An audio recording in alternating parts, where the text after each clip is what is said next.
మా latest videos కోసం మా ఈ తెలుగు న్యూస్ ఛానల్ సబ్స్క్రైబ్ చేసి గంట సింబల్ యాక్టివేట్ చేసుకోండి. లక్ష్మీదేవి ఇంట్లోకి రావాలన్నా, వచ్చి ఇంట్లో తిష్ట వేసుకుని కూర్చోవాలన్నా, దరిద్ర దేవత బయటకు పోవాలన్నా, మీకు పట్టిన దరిద్రమంతా కూడా వదిలిపోవాలన్నా స్త్రీలు ఇంట్లో ఈ 10 పనులు చేయాలి. ధనవంతులందరూ కూడా సీక్రెట్గా ఈ పనులను చేస్తారు, కానీ వారు చేస్తున్నట్టు ఎవరికీ చెప్పరు. కాబట్టి మీరు కూడా ఈ విషయాలను గోప్యంగా ఆచరించండి. ఒంటరిగా ఈ వీడియోని చూడండి. ఈ పనులను సీక్రెట్గా చేసుకోండి. అలా చేస్తే మీరు కూడా లక్ష్మీమాత అనుగ్రహంతో గొప్ప ధనవంతులుగా మారగలుగుతారు. మనం అనుకున్నది సాధించాలంటే ధనం కావాల్సిందే. ఆ ధనం కావాలంటే లక్ష్మీదేవి మన ఇంట్లోకి రావాలి. లక్ష్మీదేవి మన ఇంట్లోకి రావాలంటే, మన ఇంట్లోని దరిద్రం బయటకు పోవాలంటే ఆడవాళ్ళు కొన్ని పనులను, పరిహారాలను చేయాలి. అలా చేయటం వలన లక్ష్మీదేవి అనుగ్రహం మనకు లభించి లక్ష్మీ కటాక్షంతో ధనవంతులుగా మారగలుగుతాం. కొన్నిసార్లు మనం చేసే పనులే మనకు కష్టాలను తెచ్చిపెడతాయి. ఇంట్లో భార్య కొన్ని చేయకూడని పనులు చేస్తే లక్ష్మీదేవి ఇంటికి రావడానికి నిరాకరిస్తుంది. మరి ఇంతకీ లక్ష్మీదేవి ఇంటికి రావాలంటే, ఇంట్లో తిష్ట వేసుకుని కూర్చోవాలంటే, దరిద్ర దేవత బయటకు పోవాలంటే ఇంట్లోని స్త్రీలు ఏ పనులు చేయాలి, ఏ పనులు చేయకూడదు అనే విషయాన్ని ఇప్పుడు మనం ఈ వీడియోలో వివరంగా తెలుసుకుందాం. ఫ్రెండ్స్, ఫస్ట్ అయితే కామెంట్ బాక్స్లో శ్రీమాత్రే నమః అని కామెంట్ చేయండి. అలాగే ఈ వీడియోకి ఒక లైక్ కొట్టి మన ఛానల్ని సబ్స్క్రైబ్ చేసుకొని మాకు సపోర్ట్ చేయండి. స్త్రీలు సాయంత్రం వేళల్లో పాలు, పెరుగు అడిగితే ఇస్తూ ఉంటారు, కానీ అలా ఇవ్వకూడదు. ఎందుకంటే పాలు లక్ష్మీదేవితో సమానం. అలాంటి పాలు, పెరుగును బయటి వారికి సాయంత్రం వేళల్లో ఇస్తే ఇంట్లోని లక్ష్మీదేవిని బయటకు పంపినట్లు అవుతుంది. ఈ తప్పు చేసే వారి ఇంట్లో లక్ష్మీదేవి ఉండదు, వెంటనే అలిగి వెళ్ళిపోతుంది. ప్రతి మనిషి జీవితంలో ధనం కోసం పోరాటం తప్పదు. ఎందుకంటే ధనంతోనే చాలా సమస్యలను పరిష్కరించుకోవచ్చు. మరి ఆ ధనం కావాలంటే లక్ష్మీ అనుగ్రహం ఖచ్చితంగా కావాలి. వంటగదిలో లక్ష్మీదేవి కొలువై ఉంటుంది కాబట్టి రాత్రి నిద్రపోయే ముందు వంటగది, వంట పాత్రలు, స్టవ్ను శుభ్రం చేసుకోవాలి. అలా చేసిన తర్వాతే మనం నిద్రపోవాలి. ఇలా చేయకపోతే లక్ష్మీదేవి అలుగుతుంది. అలానే ఇంట్లో జుట్టు విరబూసుకొని తిరగకూడదు. ఇలా చేసిన లక్ష్మీదేవికి కోపం వస్తుంది. అలా జుట్టు విరబూసుకొని తిరిగితే ఇంట్లో లక్ష్మీదేవి నిలవదు. ఉప్పు అంటే లక్ష్మీదేవికి ఎంతో ఇష్టం. అందుకే రాత్రి వేళ నిద్రపోయే ముందు ఉప్పును చిన్న పొట్లంలాగా కట్టి అన్ని గదుల్లో మూలల్లో ఉంచాలి. తెల్లవారుజామున నిద్రలేచి ఆ ఉప్పు పొట్లాన్ని తీసి ప్రవహించే నీటిలో పడవేయాలి. ఇలా చేస్తే ఇంట్లో ఉన్న దరిద్ర దేవత బయటకు పోయి లక్ష్మీదేవి మన ఇంట్లో తిష్ట వేసుకొని కూర్చుంటుంది. ఉప్పు ప్రతి ఒక్కరి ఇంట్లో తప్పనిసరిగా ఉంటుంది కదా. ఉప్పు మనం వండే అన్ని కూరల్లో వేసుకోవడానికే కాకుండా ఇంట్లోనే ప్రతికూల సమస్యలను అధిగమించడానికి కూడా మనం ఉపయోగించవచ్చు. కొంతమందికి ధనం నిలవదు. ఎంత కష్టపడినా ఆ డబ్బు అస్సలు నిలవదు. ఇలా రాగానే అలా ఖర్చు అయిపోతుంది. ఇలాంటి వారు ఉప్పుతో ఒక్కసారి ఇలా చేసి చూడండి. ఇంటిని శుభ్రం చేసే సమయంలో ఇంటిలో కొద్దిగా రాళ్ల ఉప్పును వేసి ఆ నీటితో ఇంటిని శుభ్రం చేయండి. ఇలా చేయటం వల్ల మూలన ఉన్న మురికి పోవటంతో పాటు ఇంట్లో ఉన్న నెగిటివ్ ఎనర్జీ పోయి మన ఇంట్లోకి లక్ష్మీదేవి ప్రవేశిస్తుంది. అలాగే చీపురును దక్షిణ దిక్కున మాత్రమే ఉంచాలి, వేరే ఏ దిక్కున ఉంచకూడదు. అలా ఉంచితే ధనలక్ష్మి ఇంట్లోకి వస్తుంది. నిద్రపోయే ముందు కొంతమంది తల దగ్గర నీటిని పెట్టుకుంటూ ఉంటారు. ప్రొద్దున్నే నిద్రలేచి ఆ నీటిని తాగుదాం అని చెప్పేసి అలా పెట్టుకుంటూ ఉంటారు. కానీ అలా చేయకూడదు. నీళ్ళ దప్పిక వేస్తే లేచి వెళ్ళి తాగాలి. ఇలా చేస్తే ధనప్రాప్తి కలుగుతుంది. అలాగే మనకు ప్రతి నెల జీతం వచ్చినప్పుడు ఆ జీతంతో ముందుగా శుక్రవారం రోజు ఉప్పు కొనాలి. ఇలా చేస్తే మన ఇంటికి లక్ష్మీదేవిని తెచ్చుకున్నట్లే. అలాగే కొన్నిసార్లు పాలు కాచినప్పుడు పొంగిపోతూ ఉంటాయి. పాలు పొంగితే ఆ ఇంట్లో వృద్ధి కలుగుతుంది. కానీ ఆ పాలు పొంగి కింద వృధాగా పోతే మాత్రం లక్ష్మీదేవి అలుగుతుంది, మన ఇంట్లో నుంచి వెళ్ళిపోతుంది. అలాగే పాలు చెడిపోతే ఆ పాలను వెంటనే పారబోయాలి. అలాగే పాలు ఎప్పుడూ కూడా శుభ్రమైన గిన్నెలో పోసి కాచుకోవాలి. శుక్రవారం ఉప్పు తెచ్చుకుంటే లక్ష్మీదేవిని ఇంట్లోకి తెచ్చుకున్నట్లే. అలానే శుక్రవారం ఉప్పు ఎవరికైనా ఇస్తే ఇంట్లో లక్ష్మీదేవి నిలవదు. ఇక స్త్రీలు శుక్రవారం తప్పనిసరిగా తలస్నానం చేయాలి. శుక్రవారం పూట ఇంటికి ఎవరైనా ముత్తైదువు వస్తే తప్పనిసరిగా దక్షిణతో కూడిన తాంబూలం ఇస్తే లక్ష్మీదేవి మీ ఇంట్లో స్థిర నివాసి అయి ఉంటుంది. మహిళలు సూర్యోదయానికి ముందే నిద్రలేచి ముంగిలి శుభ్రం చేస్తే లక్ష్మీదేవి ఆ ఇంటి నుండి కదలదు. లక్ష్మీదేవికి మరొక పేరు ఐశ్వర్య లక్ష్మి. ఐశ్వర్యం అంటే బంగారం. ధనం ఒక్కటే కాదు, మన ఇంట్లో సుఖ సంతోషాలు, కుటుంబ సభ్యుల ఆయురారోగ్యాలు కూడా మనం ధనం కిందే చెప్పుకోవచ్చు. ఇంట్లో ఏ పని తలపెట్టినా విజయం వస్తే దాన్ని కూడా ఐశ్వర్యం అంటారు. ఆ ఐశ్వర్యానికి ఆదిదేవత శ్రీ మహాలక్ష్మి. ఐశ్వర్య లక్ష్మి తలుచుకుంటే బిచ్చగాళ్ళు కూడా కుబేరులు అవుతారు అనేది మన అందరికీ తెలిసిందే కదా. దీని అర్థం రాత్రికి రాత్రే ధనవంతులు అవుతారని కాదు. విజయం సాధించాలన్న సంకల్పాన్ని లక్ష్మీదేవి మనకు కల్పిస్తుంది అని అర్థం. లక్ష్మీదేవికి ఇష్టమైన శుక్రవారం, మంగళవారం, గురువారం రోజుల్లో కొన్ని వస్తువులు తెచ్చిపెట్టుకుంటే ఇంట్లో సంపాదన నిలుస్తుంది, సమస్యలు దూరమైపోతాయి. ఆ వస్తువులు ఏమిటంటే పసుపు రంగు గవ్వలు. గవ్వలను లక్ష్మీదేవి రూపంగా భావిస్తాం. 2 లేదా 3 పసుపు రంగు గవ్వలను శుక్రవారం రోజు కొని ఇంటికి తెచ్చుకొని రాగి లేదా వెండి గిన్నెలో పెట్టి పూజ చేసి ఆ తర్వాత ఆ గవ్వల్ని మనం డబ్బు పెట్టే చోట పెడితే ఇంట్లో ధనవర్షం కురుస్తుంది. ప్రతిరోజు పూజిస్తే ఇంకా మంచి ఫలితం కలుగుతుంది. అలాగే వెండి అంటే లక్ష్మీదేవికి చాలా ఇష్టం. ఎందుకంటే చంద్రుడికి వెండి అంటే చాలా ఇష్టం. లక్ష్మీదేవి చంద్ర సహోదరి కదా. మనం లక్ష్మీదేవి శ్లోకాల్లో కూడా చంద్ర సహోదరి హేమమయి అని వింటూ ఉంటాం కదా. అందుకే సోదరుడికి ఇష్టమైన వెండితో పూజిస్తే లక్ష్మీదేవి ఇంట్లో సిరుల పంట కురిపిస్తుంది. ప్రతి శుక్రవారం వెండి వస్తువుల్లో లక్ష్మీదేవికి నైవేద్యం పెడితే మనకు శుభం కలుగుతుంది. అలానే ముందు చెప్పుకుంటున్నట్లుగా ఉప్పుతో కూడా మనం లక్ష్మీదేవి అమ్మవారి అనుగ్రహాన్ని పొందవచ్చు. చీపురు, కవ్వాన్ని కూడా మనం లక్ష్మీదేవి ప్రతిరూపాలుగా భావిస్తూ ఉంటాం. రాళ్ల ఉప్పును ప్రతి శుక్రవారం కొని ఇంట్లో తెచ్చుకొని పెట్టుకుంటే ఐశ్వర్యం సిద్ధిస్తుంది. గోమూత్రంలో రాళ్ల ఉప్పును కలిపి చల్లితే ఇంట్లో ఉన్న నెగిటివ్ ఎనర్జీ అంతా కూడా పోతుంది. అలానే తులసి చెట్టును మనం అష్టైశ్వర్య సిద్ధికి నిదర్శనంగా చెప్పుకుంటూ ఉంటాం. తులసి మాలను తయారు చేసి విష్ణుమూర్తికి అలంకరించినట్లయితే ఆ విష్ణుమూర్తి మనకు సకల సంపదలను ప్రసాదిస్తాడు. ఏ ఇంట ఇల్లాలు ప్రతినిత్యము తులసి కోట వద్ద విష్ణుమూర్తికి ప్రీతికరమైన ముగ్గు అంటే శంకు చక్రాల ముగ్గు వేసి ప్రమిదలో దీపారాధన చేస్తుందో నిత్యం ఆ ఇంటి ఇల్లాలకి సౌభాగ్యం సిద్ధిస్తుంది. తులసి కోటకు నీళ్లు పోసి 3 ప్రదక్షిణాలు చేస్తే లక్ష్మీ కటాక్షం సిద్ధిస్తుంది, ఆరోగ్యం సిద్ధిస్తుంది. వారానికి ఒక్కసారి శుక్రవారం రోజు కొద్దిగా పాలు, నీళ్లు కలిపి తులసి కోటలో ఒక చుక్క వేసినట్లయితే ఆ ఇంట్లో లక్ష్మీదేవి స్థిరత్వాన్ని ఏర్పరచుకుంటుంది.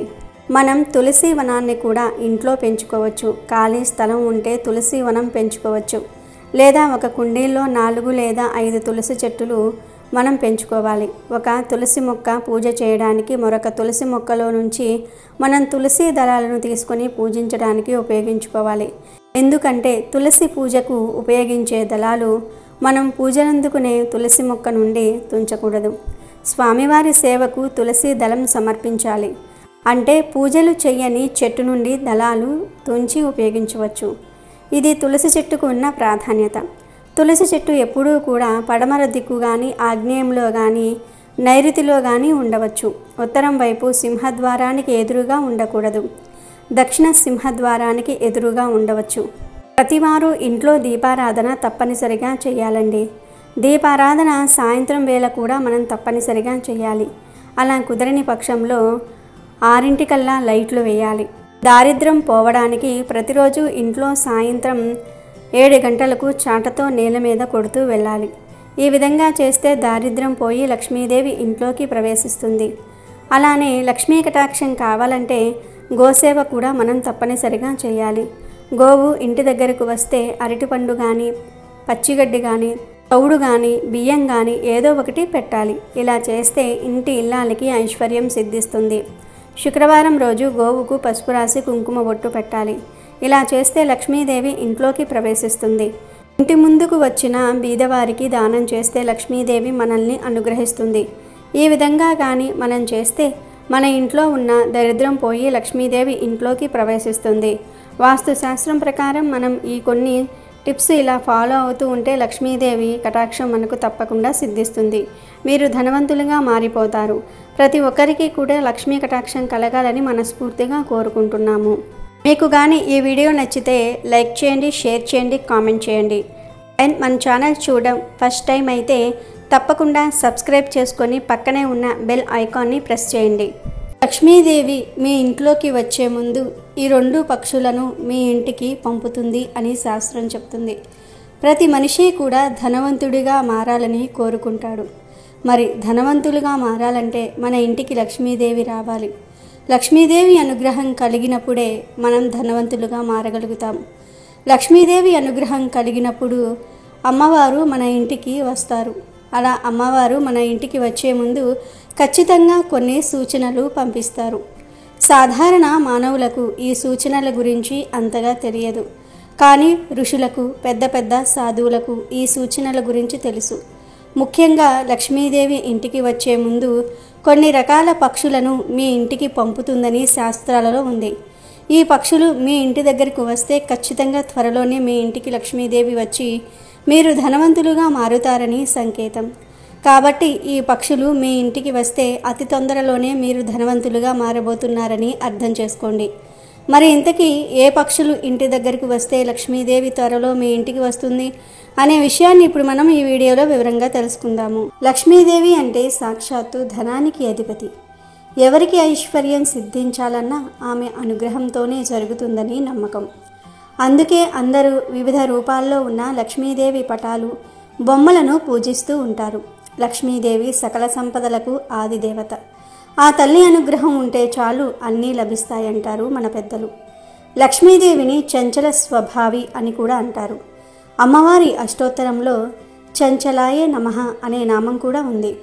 దీనికి కారణం ఏమిటి అంటే ఏ దేవుని ఉపాసన చేస్తారో ఆ దేవుని తత్వము ఉపాసకుని వద్దకు వస్తుంది. దాని అనుసారంగా లక్షణాలు కనబడుతూ ఉంటాయి. శ్రీ లక్ష్మీ ఉపాసన చేసినచో ధనప్రాప్తి కలుగుతుంది. ఈ ఉపాసన తగ్గినచో అహం జాగృతమై ఆ దేవత తత్వము ఉపాసకుణ్ణి వదిలి వెళ్ళిపోతుంది. అప్పుడు స్వంత తప్పును ఒప్పుకోక మనుషులు లక్ష్మీ చంచలమైనదని అంటూ ఉంటారు.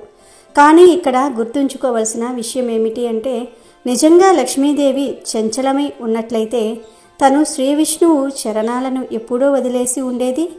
కాబట్టి లక్ష్మి చంచలమైనది కాదు, మన భక్తి చంచలమైనది అనే విషయాన్ని అందరూ తెలుసుకోవాలి.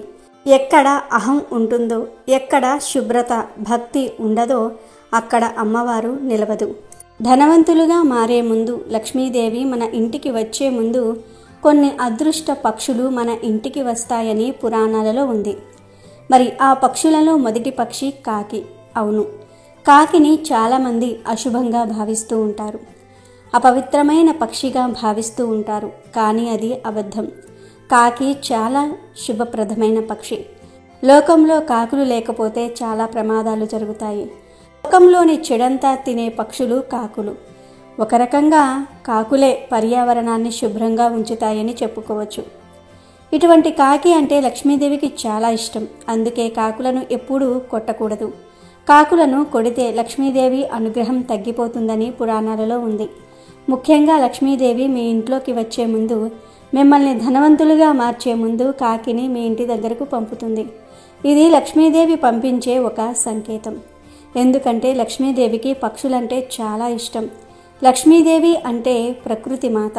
ప్రకృతిలో భాగమైన పక్షులంటే అమ్మవారికి ఎంతో ఇష్టం. అందుకే అమ్మవారు పక్షులను సంకేతాలుగా వినియోగించుకుంటుంది. కాబట్టి గుర్తుపెట్టుకోండి, మీ ఇంటి దగ్గరకు కాకి వస్తే అది లక్ష్మీదేవి ఆగమనానికి సంకేతం. అంటే కేవలం ఒక్కరోజు మీ ఇంటి ముందుకు కాకి వస్తే లక్ష్మీదేవి వచ్చేస్తుందని అర్థం కాదు. ఒక వారం రోజుల పాటు లేదా నెల రోజుల పాటు రెగ్యులర్గా రోజు సేమ్ టైంకి కాకి మీ ఇంటి ముందుకు వచ్చి అరిస్తే అప్పుడు లక్ష్మీదేవి మీ ఇంటికి వస్తుందని అర్థం. అంతేగాని ఏదో ఒక రోజు కాకి మీ ఇంటికి వస్తే లక్ష్మీదేవి మీ ఇంటికి రాదు. ఇది గుర్తుపెట్టుకోండి. ఒకవేళ ప్రతిరోజు కాకి మీ ఇంటి దగ్గరకు వస్తే మాత్రం ప్రతిరోజు ఆ కాకికి కాస్త అన్నము ఏదో ఒకటి ఆహారంగా వేయండి. అలా వేస్తే లక్ష్మీదేవి మరింత త్వరగా మీ ఇంటికి వచ్చి మిమ్మల్ని ధనవంతులుగా మారుస్తుంది. ఇక లక్ష్మీదేవి మీ ఇంటికి వచ్చే ముందు పంపే రెండవ పక్షి ఏమిటి అంటే చిలుక. అవును, చిలుకలంటే అమ్మవారికి ఎంతో ఇష్టం. చిలుకలు ముఖ్యంగా శుక్రవారం రోజు మీ ఇంటి కిటికీ దగ్గరకు కానీ సింహద్వారం దగ్గరకు కానీ వచ్చిందంటే ఖచ్చితంగా అతి త్వరలోనే లక్ష్మీదేవి మీ ఇంటికి వస్తుందని అర్థం. మీకు ధనప్రాప్తి కలుగుతుందని అర్థం. చిలుకలు శుక్రవారం రోజు కానీ మంగళవారం రోజు కానీ లేదా ప్రతిరోజు కానీ మీ ఇంటి దగ్గరకు వస్తూ ఉంటే త్వరలోనే మీ ఇంటికి లక్ష్మీ అమ్మవారు వస్తారు. మీరు బాగా ధనవంతులుగా మారే అవకాశాలు వస్తాయి. పురాతన కాలం నుండి కూడా చిలుకలు ఇంటికి వస్తే శుభ సూచకంగా భావించేవారు. చిలుకలు ఇంటికి వస్తే లక్ష్మీ కటాక్షం బాగా పెరుగుతుందని పురాణాలలో ఉంది. లక్ష్మీదేవి ఇంటికి వచ్చే ముందు ఖచ్చితంగా ఆ ఇంటికి చిలుకలను పంపుతుందని పురాణాలలో ఉంది. ఆడ చిలుక వచ్చినా లేదా మగ చిలుక వచ్చినా అది లక్ష్మీదేవి ఆగమనానికి సంకేతమే. కాబట్టి చిలుకలు రోజు మీ ఇంటి దగ్గరకు వస్తే త్వరలోనే లక్ష్మీదేవి మీ ఇంటికి వచ్చి మిమ్మల్ని కోటీశ్వర్లుగా మారుస్తుందని గుర్తుపెట్టుకోండి. ఆ తరువాతి పక్షులు ఏమిటి అంటే పిచ్చుకలు. పిచ్చుకలు చూడడానికి చాలా చిన్నవిగా చాలా క్యూట్గా ఉంటాయి. ఈ పిచ్చుకలను ఉదయం లేవగానే చూస్తే ఆ రోజంతా చాలా శుభప్రదంగా ఉంటుందని పురాణాలలో చెప్పారు. పిచ్చుకలు ఎవరి ఇంటి దగ్గరకు అయితే ప్రతిరోజు ఉదయాన్నే వస్తూ ఉంటాయో ఆ ఇంట్లోకి అతి త్వరలోనే లక్ష్మీదేవి అడుగు పెడుతుందని శాస్త్రాలలో ఉంది. అంతేకాదు ఎవరి ఇంటి దగ్గర అయితే పిచ్చుకలు గూడు కడతాయే ఆ ఇంట్లోకి ఖచ్చితంగా నెల రోజుల్లో లక్ష్మీదేవి వస్తుంది, ధనవంతులుగా మారుస్తుంది. పిచ్చుకలు చాలా శుభప్రదమైన పక్షులు. పిచ్చుకలు ప్రతిరోజు ఇంటి దగ్గరకు వస్తే ఆకస్మిక ధనప్రాప్తి కలుగుతుంది. పిచ్చుకలు చాలా త్వరగా భయపడిపోతూ ఉంటాయి. ఒకసారి వెళ్ళిన ఇంటికి మళ్ళీ వెళ్ళవు. ఎవరైనా దగ్గరికి వెళ్ళినా తుర్రుమని పారిపోతూ ఉంటాయి.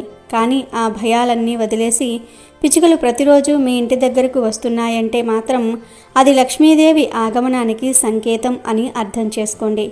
ఇలా ప్రతిరోజు పిచ్చుకలు మీ ఇంటి దగ్గరకు వస్తే వాటికి బియ్యం గింజలను కానీ మినుములను కానీ పెసలను కానీ వేయండి. అప్పుడు మీకు మరిన్ని శుభ ఫలితాలు లభిస్తాయి. ఇక చివరి పక్షి ఏమిటి అంటే గుడ్లగూబ. గుడ్లగూబ గురించి ప్రత్యేకంగా చెప్పవలసిన అవసరమే లేదు. గుడ్లగూబ అంటే లక్ష్మీదేవి వాహనం. గుడ్లగూబ చూడడానికి భయంకరంగా ఉంటుంది, కానీ ఇది చాలా శుభప్రదమైన పక్షి. లక్ష్మీదేవి ఎవరి ఇంటిలోనికి అయినా సరే వెళ్ళాలంటే ముందు తన వాహనమైన గుడ్లగూబను పంపుతుంది. అందుకు రాత్రి సమయంలో ఎవరి ఇంటి దగ్గరకు అయితే గుడ్లగూబ వస్తుందో ఆ ఇంట్లోకి లక్ష్మీదేవి వస్తుందని పురాణాలు చెప్తూ ఉన్నాయి.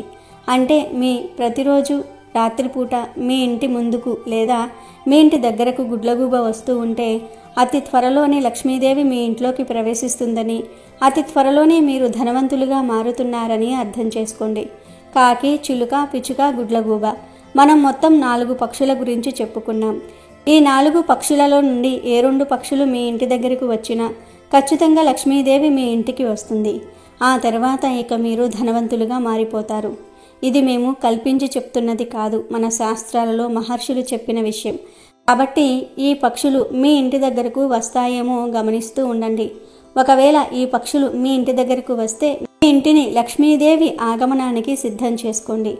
అంటే ఇంటినంతా క్లీన్గా నీట్గా ఉంచుకోండి. ఇంట్లోని వారు కూడా శుద్ధిగా మారాలి. అంటే శరీర శుద్ధి ఒకటే కాదు, మనసును కూడా శుచిగా, శుభ్రంగా, పరిశుద్ధంగా, ఎటువంటి స్వార్థం లేకుండా మార్చుకోండి. లక్ష్మీదేవికి ఇష్టమైన పనులను చేయండి. అప్పుడు అమ్మవారు మీ ఇంట్లోకి వచ్చి తిష్ట వేసుకుని కూర్చుంటారు, మీ ఇంట్లోనే ఉండిపోతారు. కాబట్టి అమ్మవారిని మీ ఇంట్లోనే నిలుపుకునే ప్రయత్నం చేయండి. మరి తెలుసుకున్నారు కదా లక్ష్మీదేవి ఇంటికి వచ్చే ముందు ఏ ఏ పక్షులను పంపుతుంది అనే విషయాన్ని. ఈ వీడియో కనుక నచ్చితే ఒక చిన్న లైక్ ఇచ్చి సపోర్ట్ చేయండి. మీరు లైక్ చేయటం వలన వీడియో మరికొంతమందికి చేరడానికి అవకాశం అనేది ఉంటుంది. అలాగే మేము పడినటువంటి కష్టానికి మాకు కాస్త సపోర్ట్ అనేది ఉంటుంది. కాబట్టి ఒక లైక్ ఇచ్చి సపోర్ట్ చేయండి. మీకు తెలిసిన మిత్రులకు కూడా షేర్ చేయండి.